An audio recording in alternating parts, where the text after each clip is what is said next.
Hai guys, balik lagi bareng gue di sini. Seperti requestan kalian di video sebelumnya, di sini Mimin akan melanjutkan sequel yang kedua dari film Sinister. Setelah keluarga Oswald Nelson tewas pada malam kejadian itu, yang tersisa di rumah kediaman Oswald hanyalah box yang berisikan kepingan roll film. Roll film itulah biang dari semua tragedi pembunuhan berantai yang terjadi kepada beberapa keluarga yang sudah menjadi korbannya. Buat kalian yang baru nonton, alangkah baiknya kalian nonton alur cerita Sinister yang pertama dulu. Videonya sudah Mimin simpan di deskripsi. Oke guys, kita langsung saja melanjutkan cerita sequel yang kedua dari film Sinister. Siapa yang akan menjadi korban selanjutnya setelah tewasnya keluarga Oswald Nelson? Teror itu masih berlanjut di mana kita diperlihatkan satu keluarga kembali yang mengalami kejadian naas. Mereka dieksekusi lalu direkam menjadi sebuah video dokumenter.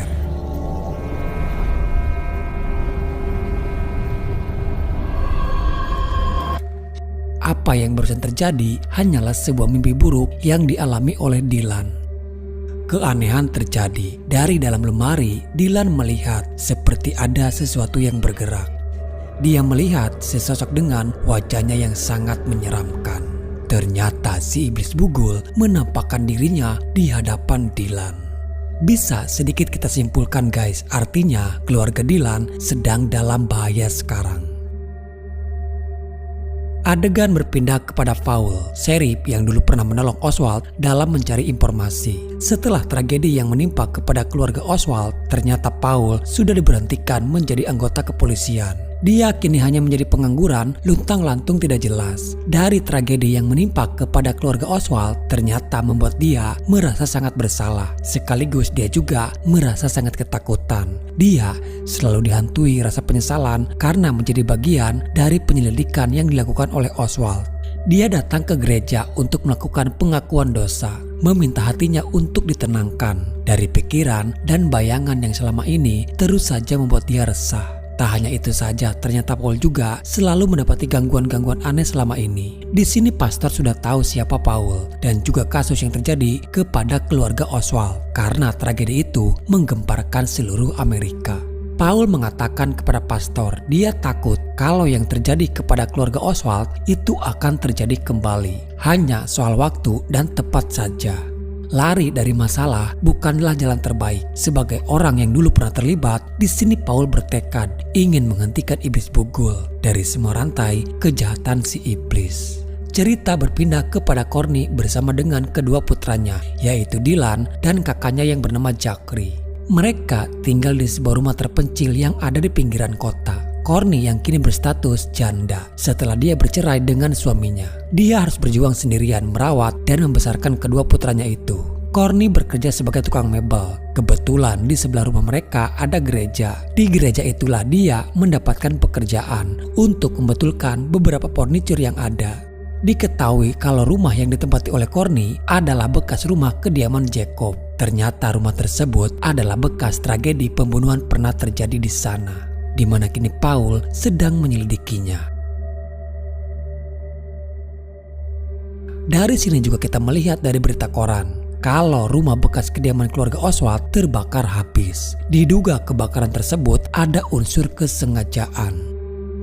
Kala itu Courtney sedang melakukan pekerjaannya di dalam gereja. Terdengar mulai ada suara-suara aneh.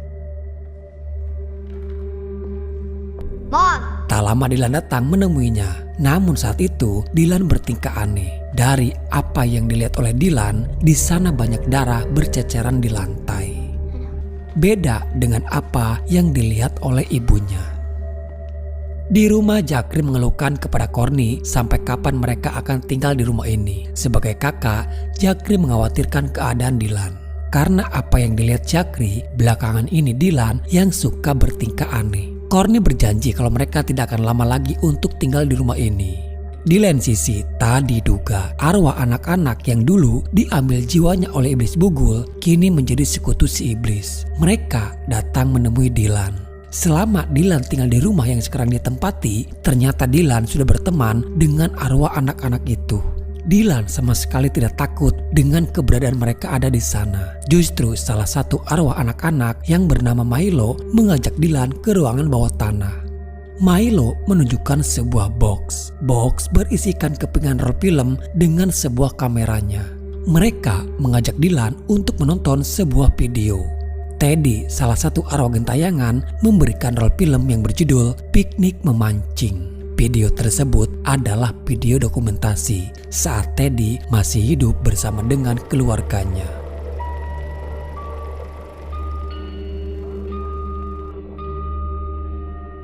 Dan tiba-tiba video langsung berpindah ke adegan saat keluarga Teddy yang akan dieksekusi. Semua anggota keluarga Teddy digantung di sebuah danau, di mana di danau itu ada seekor buaya yang sedang kelaparan. Keluarga Teddy dijadikan umpan bagi para buaya kelaparan. Polanya sama seperti dengan kejadian terdahulu, yaitu Teddy yang menjadi eksekutornya karena terpengaruhi oleh iblis bugul. Di keesokan hari, Paul mendatangi rumah tersebut. Dia datang dengan membawa jerigen berisikan bensin. Paul mengira rumah itu kosong, namun ternyata di sana ada Zachary dan berteriak memanggil ibunya. Courtney pun lalu keluar dan mengejar Paul.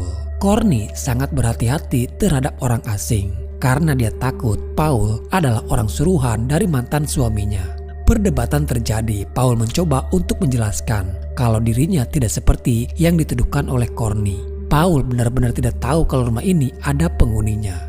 Courtney merasa Paul adalah orang baik dan akhirnya Courtney pun percaya. Lalu mengajak Paul untuk berbicara di dalam rumah. Kedatangan Paul ke sini karena sesuatu tragedi yang dulu pernah terjadi di gereja yang ada di sebelah rumah Courtney. Di sini Courtney sudah tahu cerita dari kejadian yang menimpa kepada keluarga Oswald. Menurut Paul, kejadian pembunuhan di gereja itu sama dengan tragedi yang terjadi kepada keluarga Oswald.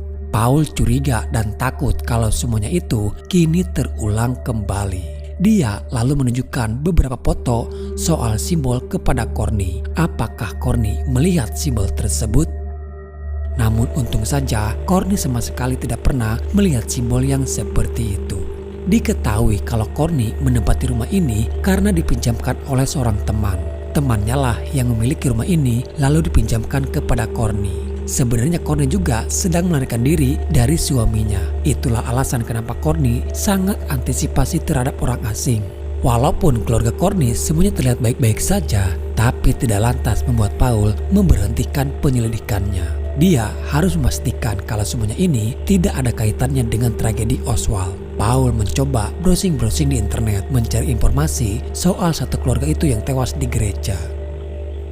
Tapi ternyata si iblis bugul sudah mencium keberadaan Paul. Dia yang kini mulai menampakkan dirinya. Paul sendiri sebenarnya belum melihat iblis bugul secara nyata ada di hadapannya. Dia hanya tahu aja dari si iblis bugul ada di gambar yang dulu pernah diperlihatkan Oswald.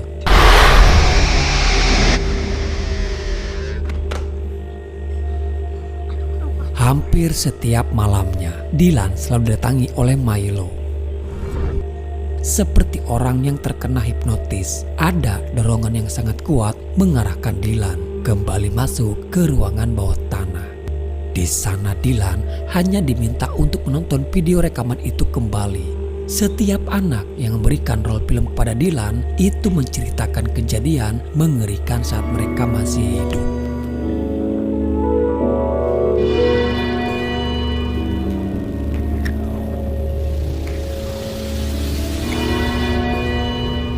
Paul kembali menemui Courtney. Dia meminta kepada Courtney untuk diantarkan ke gereja di mana tragedi pembunuhan itu terjadi. Courtney lalu membiarkan Paul sendirian di sana. Di sini Paul menjadi seperti Oswald. Dia mencoba mendalami kasus pembunuhan yang dulu terjadi di sini. Dia juga memeriksa ke berbagai ruangan yang ada di gereja. Namun tiba-tiba dia dikejutkan dengan keberadaan iblis bugul. Tak diduga justru Paul menemukan simbol itu ada di sana. Dan dugaan Paul benar, tragedi yang terjadi di gereja ada kaitannya dengan tragedi Oswald. Di saat bersamaan ada seseorang yang menghubungi Paul. Dia mengaku adalah Dr. Stoneberg, seseorang yang dekat dengan Profesor Jonas. Dari Dr. Stone diketahui kalau Profesor Jonas dinyatakan hilang tanpa diketahui keberadaannya. Dr. Stone meminta kepada Paul untuk menemuinya secepat mungkin karena ada sesuatu yang ingin dia tunjukkan terkait dengan tragedi yang dulu terjadi kepada Oswald. Arwah anak-anak itu terus mencoba mempengaruhi pikiran Dylan.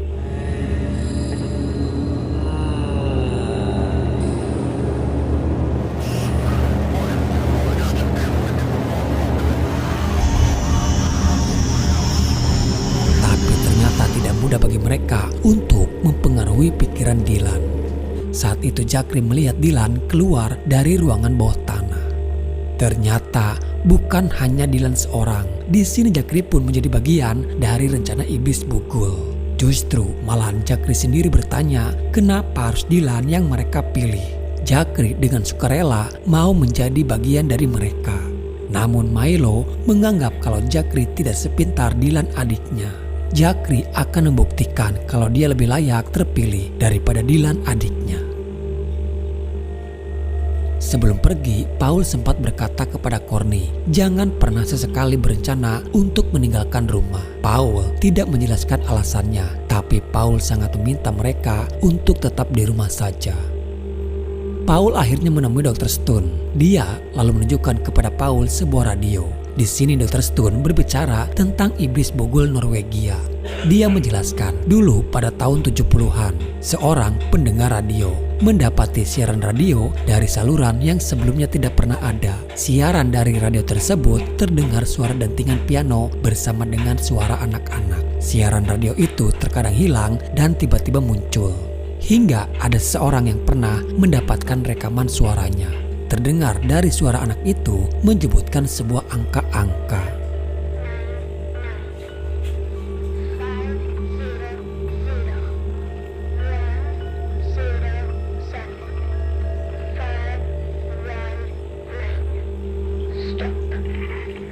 Dr. Stone mengatakan kalau nomor tersebut adalah sebuah koordinat, tepatnya di sebuah rumah ladang Norwegia di mana satu keluarga tewas terbunuh.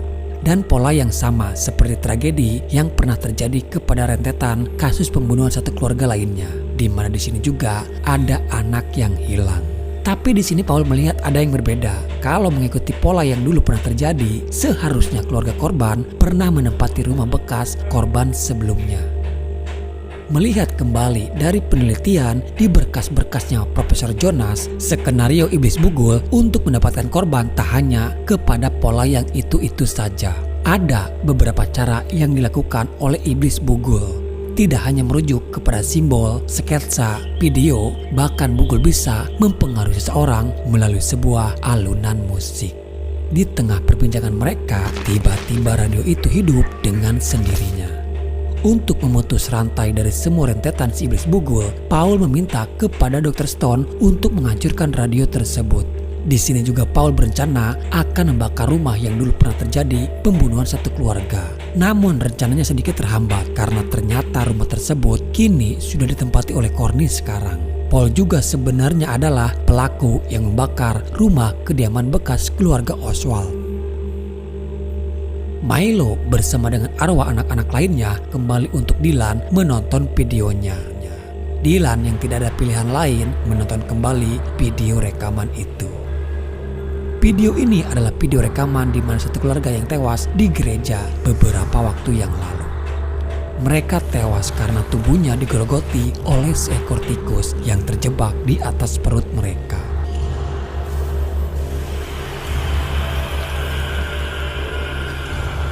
Setelah selesai, mereka kembali memberikan kepingan roll filmnya. Dan ini adalah video rekaman yang terakhir. Namun Dylan sudah tidak sanggup untuk melihatnya lagi dan menolak permintaan mereka. Tapi kemanapun Dylan pergi, Milo bersama arwah anak-anak yang lain terus mengikutinya. Dylan menolak karena tidak mau menjadi seperti mereka. Mendengar penolakan Dylan untuk bisa bergabung dengan mereka, Milo berkata, "Oke, tidak apa-apa." Karena sebenarnya video terakhir bukan untuk dirinya. Milo bersama arwah lainnya pun menghilang. Dylan yang merasa curiga, dia kembali ke ruangan bawah tanah. Dan kini yang melihat video terakhir adalah Zachary, kakaknya sendiri.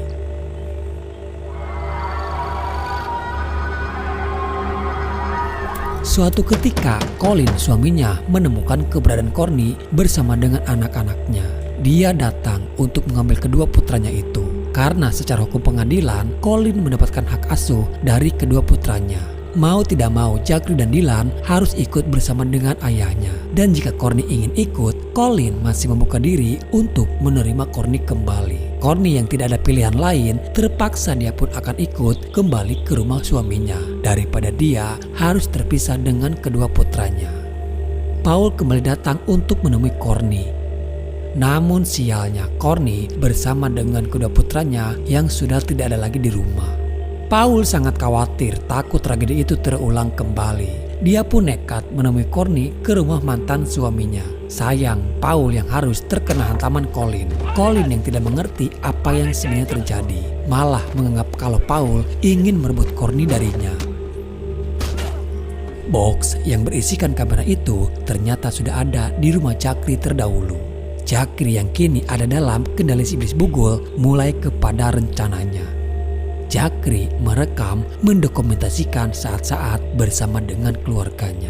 Di sini Dylan tahu kalau mereka yang sedang memperhatikannya. Diam-diam Dylan mengambil handphone ibunya, mengirim pesan singkat kepada Paul dan meminta pertolongannya.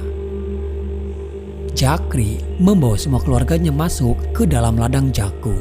Mereka yang sudah tidak berdaya karena sebelumnya Zachary memberikan racun itu ke dalam minuman mereka. Di sini Zachary akan membuat film dengan pengambilan gambar terbaik. Orang yang menjadi korban pertama adalah Colin, ayahnya sendiri, yang dibakar hidup-hidup.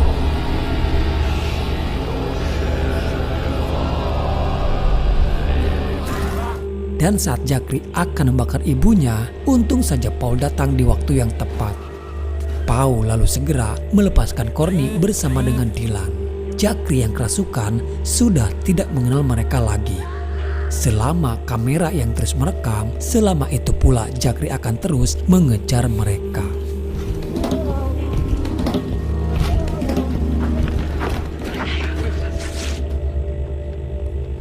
Milo meminta Zachary untuk segera menyelesaikan filmnya. Zachary juga dibantu oleh arwah anak-anak itu untuk menemukan keberadaan mereka.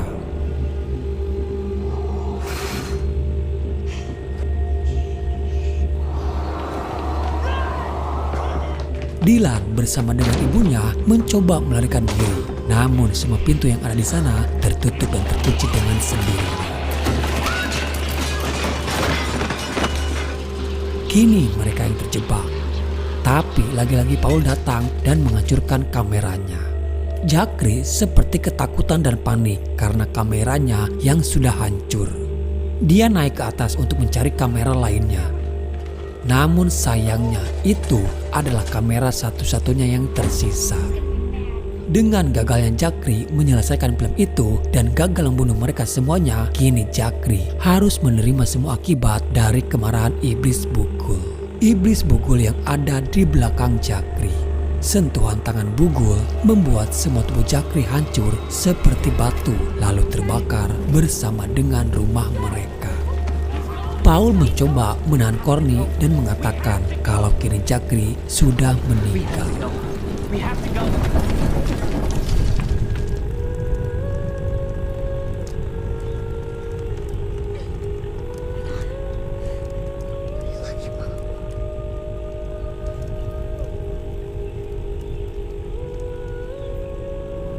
Paul membawa Courtney dan Dylan pergi dari sana. Dia meminta kepada mereka untuk menunggunya sebentar karena Paul yang akan mengambil semua barang-barangnya yang ada di hotel. Namun tiba-tiba radio yang dari Dr. Stone itu kini sudah ada di sana. Lalu film pun selesai. Oke guys, jadi itulah alur cerita filmnya. Banyak cara si iblis menggoda manusia, terutama kepada anak-anak. Dulu Ashley yang terpengaruhi oleh gambar sketsa, dan sekarang Zachary terpengaruhi oleh sebuah video. Tapi walaupun banyak cara yang dilakukan iblis, bukan berarti manusia tidak bisa melawannya. Terbukti Dylan bisa melawan godaan si iblis, bahkan ancaman dari Milo. Salah satu kegagalan iblis bugul adalah dia salah memilih target. Seharusnya yang dipengaruhi itu Dylan, karena Dylan adalah anak yang paling kecil. Di sini Paul juga akhirnya berhasil memutus rantai dari iblis bugul. dengan membakar semua bekas rumah pembunuhan itu terjadi. Apakah akan ada sinister yang ketiga? Sampai saat ini belum ada kabar guys. Oke, mungkin sampai di sini dulu ya ceritanya. Semoga kalian suka dan terhibur. Sampai jumpa di video selanjutnya. Salam dari admin dan bye-bye.